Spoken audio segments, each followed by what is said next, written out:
Ang negosyong pag-aalaga ng baboy ay di biro. Seryosong trabaho ito. Pero kung ikaw ay handang magsumikap at magtiyaga, magandang kabuhayan ang dulot ng mabuyan.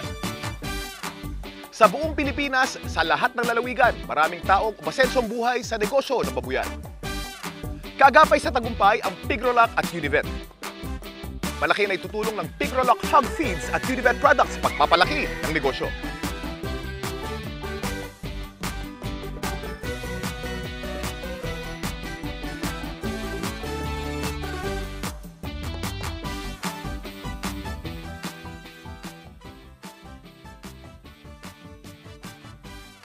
Ako naman sa simula na aking babuyan, sinubukan ko ang lahat.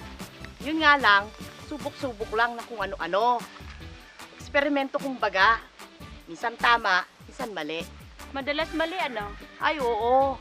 Naku, mahirap pa mag-eksperimento. Di ba? Ay, oo, Manong. Yan ang masakit sa bulsa na leksyon na natutunan ko. Simula noon, naging disiplinado na ako sa pag-aalaga ng mga baboy ko.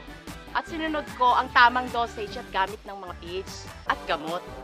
Di na ako nagmamarunong. Pag di ako sigurado, nagtatanong na lang ako sa mga mas marunong. At kung walang mapagtanungan, basa-basa lang. Di na basta-basta. Asenso! Baboy Kampiyon Tip. Walang ikakatakot kung mahusay ang gamot. Ang Coglapest ay hog cholera vaccine na hindi nakaka-stress dahil ito ay tiverval strain na pinapadami sa cells ng baboy kaya walang allergic reaction. Ito rin ay safe, mabisa at nagbibigay ng mas matagal na proteksyon laban sa hog cholera. Kung kontra severe pneumonia, Sustalin LA, tagos to the lungs, ang lakas bisa.